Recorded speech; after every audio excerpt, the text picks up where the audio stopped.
There are two things happening right now. The war is going on, and there are negotiations that are underway.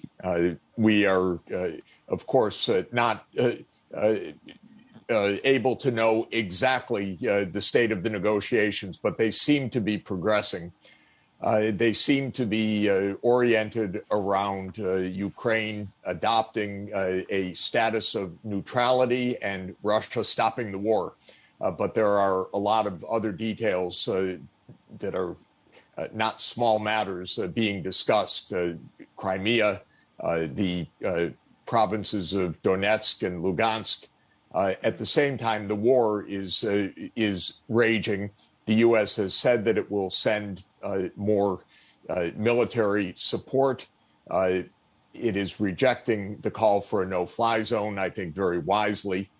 So we have basically war as a process of politics, a very brutal, murderous, thuggish kind of politics, but aiming to shift the negotiations in one direction or in another over the next few days. I do think that it's heading towards a diplomatic outcome, though. And when can we see that diplomatic outcome? Because the Russian foreign minister has been saying pretty much every single day that talks are headed in the right direction, but we haven't seen something conclusive come out of the negotiations between the two countries. Well, of course, we're not in the midst of these negotiations, but as of a few hours ago, a rather detailed point-by-point blueprint of what Ukrainian neutrality would mean was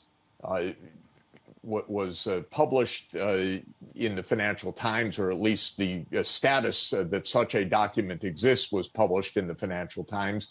We're hearing that they're getting down to specifics, but we're also absolutely aware that there are some very sharp and consequential differences still between the parties.